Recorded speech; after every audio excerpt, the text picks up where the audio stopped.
Hai teman-teman, kembali berjumpa dengan Kanala. Di video kali ini kita mau bahas tentang saham-saham blue chip yang lagi murah dan valuasinya menarik. Kita akan bahas 7 saham blue chip yang bagus dan murah, dan ini bisa jadi referensi untuk teman-teman yang baru mau koleksi saham-saham blue chip. Untuk teman-teman yang mau ikut private mentoring investasi saham langsung bersama Kanala, bisa klik link di deskripsi ya. Sebelum lanjut, jangan lupa untuk subscribe, dan kalau ada pertanyaan silahkan komen di bawah. Untuk kamu yang ingin belajar saham langsung bersama Kanala, bisa ikuti webinar ini. Webinar belajar analisis fundamental saham untuk investor akan kembali kita adakan pada Sabtu 31 Juli 2021, dan ini detail materi yang akan dibahas di webinar tersebut. Nantinya, semua peserta webinar juga akan mendapatkan materi dan rekaman sesi webinarnya. Untuk pendaftaran, bisa langsung ke website Kanala ID, atau bisa juga melalui Instagram @kanala_id, atau bisa juga langsung klik link di deskripsi dan hubungi WhatsApp yang ada di website Kanala. Yuk langsung aja ikut webinarnya dan sampai jumpa. Dalam 6 bulan terakhir, IHSG itu udah turun dengan cukup lumayan, yaitu sudah turun sekitar 6,4%. Dan memang kalau kita lihat beberapa tahun terakhir, IHSG itu peningkatannya tidak terlalu signifikan. Namun justru di kesempatan semacam inilah menjadi momen terbaik untuk membeli saham-saham yang bagus. Seperti yang pernah kita bahas di video kali ini, bahwa ketika market koreksi, itu justru jadi kesempatan untuk akumulasi. Nah, langsung saja list lengkapnya di video kali ini. Yang pertama ada saham BMRI atau Bank Mandiri. Ini adalah salah satu bank terbesar di Indonesia yang satu lot sahamnya bisa kita beli dengan harga sekitar 575.000. Dan sejak awal tahun, harga saham BMRI ini sudah turun cukup lumayan, yaitu turun sekitar 11% lebih. Dan kalau kita lihat dari PBV Standard Deviation-nya, saat ini PBV Bank Mandiri itu berada di bawah rata-rata dalam 3 tahun terakhir. Jadi dia secara historis termasuk lebih murah sahamnya. Dan kalau kita lihat kinerja juga sebenarnya masih cukup oke, walaupun memang di 2020 seperti yang dialami oleh banyak bank, itu revenue dan juga net profit Bank Mandiri juga turun. Namun di kuartal 1 2021 sudah mulai ada perbaikan, dan ini kita bisa lihat nanti ke depannya akan seperti apa. Lalu kalau kita lihat dari laporan keuangan bulan Mei 2021 untuk Bank Mandiri, itu mereka membukukan profit sekitar 9,3 triliun rupiah.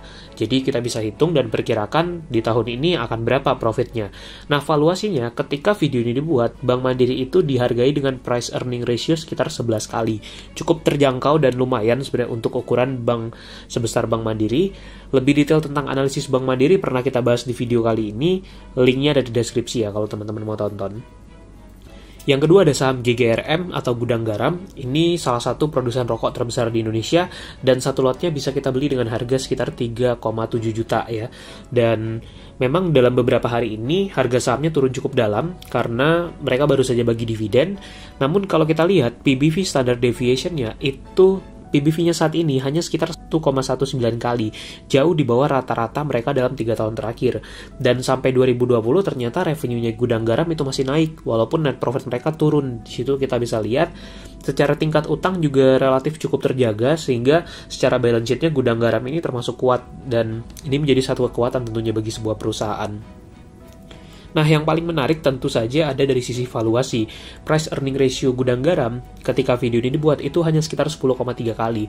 Untuk ukuran saham consumer dengan yield dividen sampai 6,9%, tentu ini sebuah tawaran yang menarik kalau menurut Kanala, dan PBV-nya pun hanya 1,1. Jadi itu valuasinya menarik. Nah, lebih detail kita pernah bahas saham Gudang Garam di video yang tadi, linknya ada di deskripsi ya. Yang ketiga ada saham BBRI atau Bank BRI, satu lotnya bisa kita beli dengan harga sekitar 378.000 ketika video ini dibuat. Dari awal tahun itu sudah turun sekitar 12% saham Bank BRI, jadi koreksinya udah sedikit lumayan nih. Dan kalau kita lihat pun secara PBV saat ini sedang sedikit berada di bawah rata-rata dalam 3 tahun terakhir. Jadi kalau dilihat dari PBV lumayan terdiskon walaupun masih sedikit ya. Dan namun kalau dilihat dari price earning ratio memang cukup tinggi BRI ini saat ini, karena laba bersihnya di 2020 kemarin kan anjlok ya, kita tahu semua. Dan namun mulai ada perbaikan kinerja di kuartal 1 2021. Kita akan tunggu nanti di 2021 ini seperti apa profitnya BRI.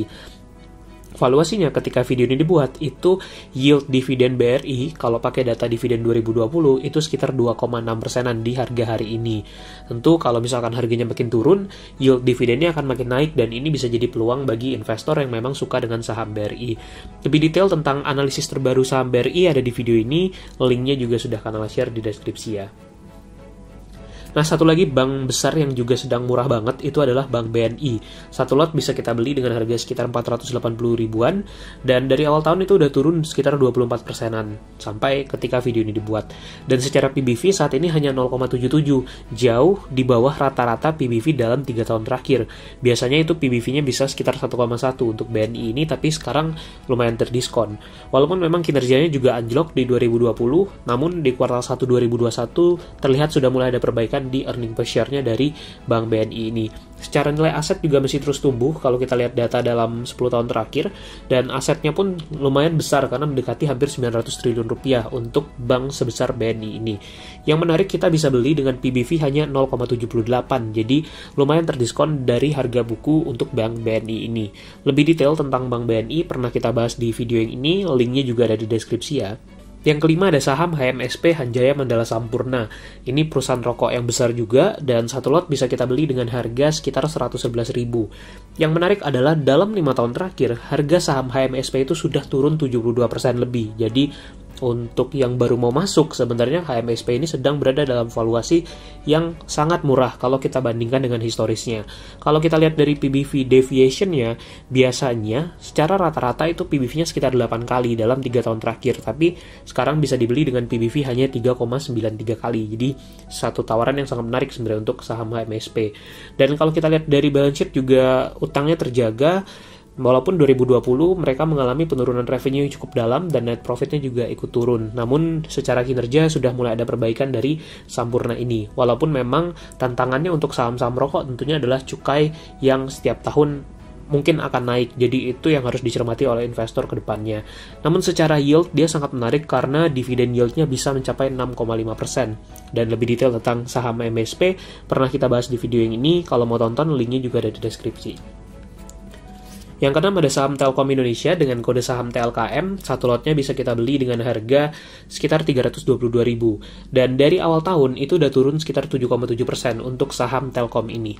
Dan kalau kita lihat dari segi price earning ratio standard deviation-nya, rata-rata per Telkom dalam 3 tahun terakhir tuh biasanya sekitar 18 kalian ya, dan sekarang kita bisa beli dengan PER hanya sekitar 15 kali kalau dilihat data Stockbit ini. Walaupun kalau kita lihat dari data RTI, PBV-nya memakai data estimasi untuk 2021 itu price earning ratio hanya sekitar 13,2 kali, dengan yield dividen bahkan bisa mencapai 5,22%. Jadi untuk ukuran blue chip ini tentu sesuatu yang menarik. Yang ketujuh saham Astra International dengan kode saham ASII. Ini juga saham blue chip yang kalau kita lihat dalam 5 tahun terakhir itu udah drop lebih dari 34% untuk harga sahamnya kalau lihat data 5 tahun terakhir. Dan secara PBV pun kalau kita lihat saat ini berada di bawah rata-rata dalam 3 tahun terakhir. PBV-nya kalau dilihat dari data Stockbit ini hanya sekitar 1,2, jauh di bawah rata-rata 3 tahun terakhir yang sekitar 1,77. Walaupun memang kinerja Astra itu anjlok sekali di 2020, di 2021 juga masih tertekan kinerjanya, tapi kalau misalkan ini bisa dapat di valuasi yang makin murah lagi, tentu itu sebuah peluang buat investor long term tentunya. Nah, ini gambaran earning per share yang terbaru. Kalau kita lihat sudah ada perbaikan kinerja di kuartal 1 2021 kalau kita compare dengan Q3 dan Q4 2020 lalu. Walaupun memang belum kembali seperti kondisi sebelum pandemi kalau kita lihat di sini. Anyway, valuasinya price earning ratio sekitar 12 kali untuk saham Astra, sesuatu yang menurut kanal cukup wajar untuk perusahaan sebesar Astra, dan juga PBV-nya hanya sekitar 1,2 kali. Jadi cukup menarik untuk dipertimbangkan, apalagi kalau bisa dapat di harga yang lebih murah lagi. Itu dia listnya, apakah kamu tertarik? Silahkan komen di bawah dan jangan lupa untuk subscribe ya.